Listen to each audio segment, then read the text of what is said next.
Hey, what's up, everybody? It's Elvis Workshop time again. Thank you for coming in and checking out the channel again. So the Elvis On Tour box set has finally come out.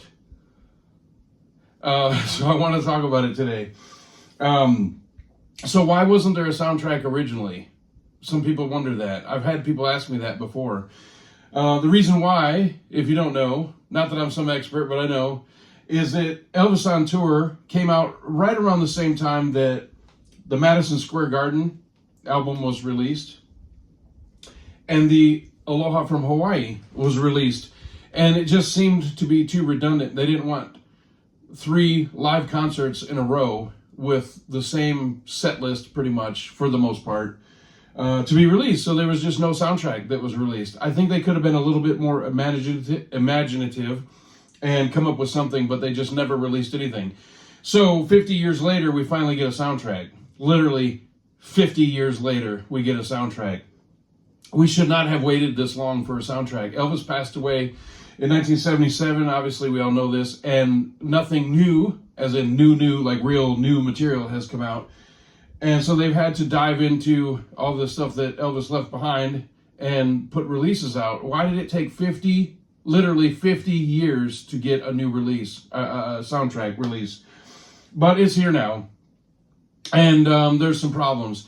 So let's just say let's just start with the packaging. The packaging is beautiful. I love it. It's very nice. It'll go great on the bookshelf. It looks great. It's nice to have the concerts that were filmed and recorded all in one box set.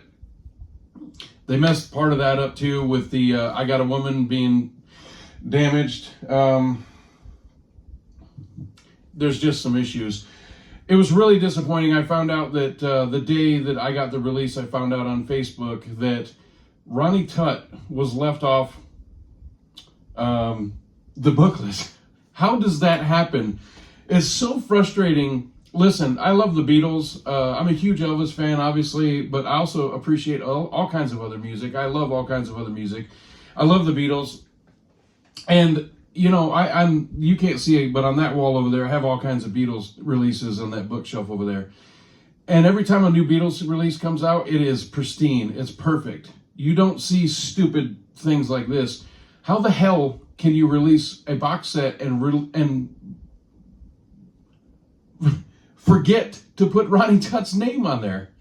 How does that happen? How many sets of eyeballs look at this thing before it goes to press or to go to print to the printer, and nobody caught that Ronnie Tutt wasn't there?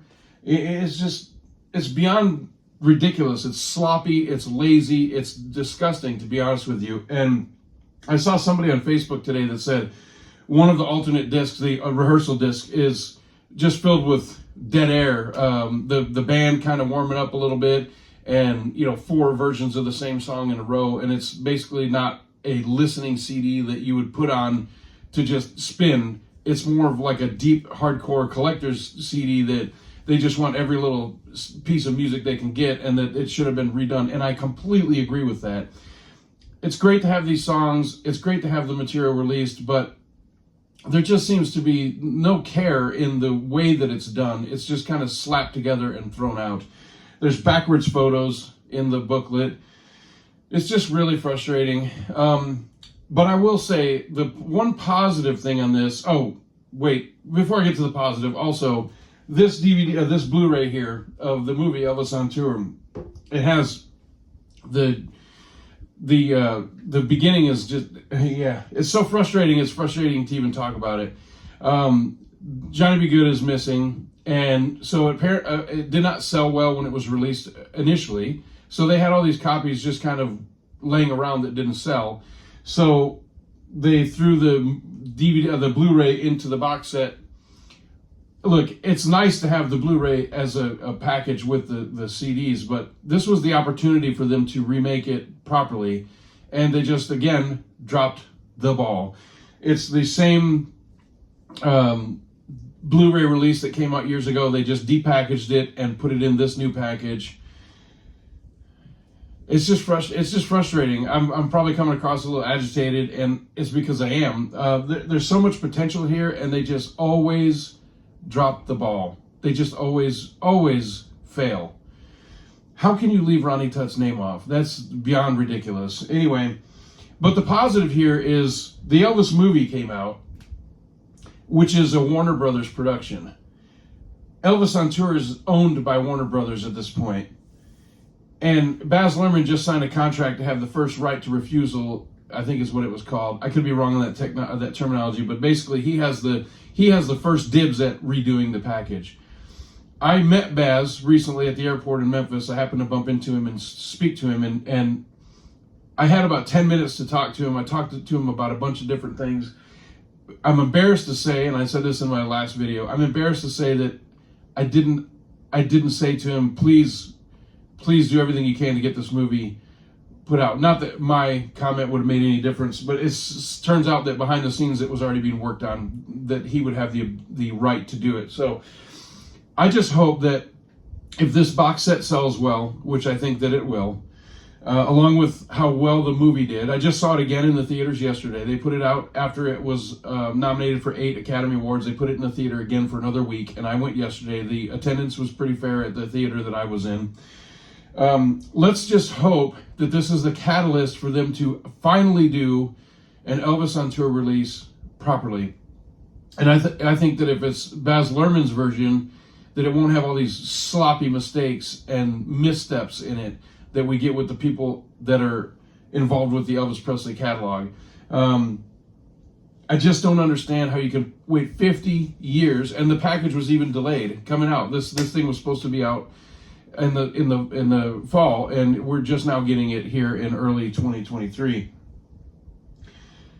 But my hope is that with the success of this box set, please go buy it, and the movie, that we'll get a proper box set with the concerts that were filmed and on video, and a remastered original movie, and I know this is probably a pipe dream, but a redone movie with extra footage. That would be ideal for me, is all 4 concerts that were filmed, the original movie remastered, and a new cut of the movie like they did with That's the Way It Is second edition in 2000.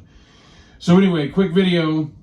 I just wanted to show that to you, talk to you about it. I'm not going to do a deboxing on this thing. It's been done. There's other videos out there that have been that show deboxings on this thing. The packaging. Sorry, I popped the P. The packaging is very nice. You can't really fault them there, except for the backwards images. Constant sloppiness, laziness, disappointment. It looks great, but further a closer look at it, you can see the lack of attention to detail. Why don't they have somebody that pays more attention to this? It's so frustrating. Anyway, thank you for watching. Buy the box set. I know that I just beat it up for the last 6 minutes or however long this video is. I can't see the number over there. I've just beat up on it, but I've also said great things. The sound is pretty good on the shows that are out. I have listened to all 4 of the shows multiple times, except for I got a woman error, which, what's up with that? Anyway, go buy it, because if you buy it, and I know this sounds like blackmail, but if you buy it, that will help us to get the actual on tour package that we really want. So if this box set, if this right here, this box set is a failure, commercial failure, then that's going to take away the chances of us getting a proper box set, video box set done. So come on, buy this thing. Let's get some numbers, and let's get the real deal going with Baz Luhrmann. So thank you for watching. I appreciate it. Tell your friends, all that good stuff. And if you don't like this video, oh boy, you ain't nothing but a hound dog. We'll see you next time. Bye-bye.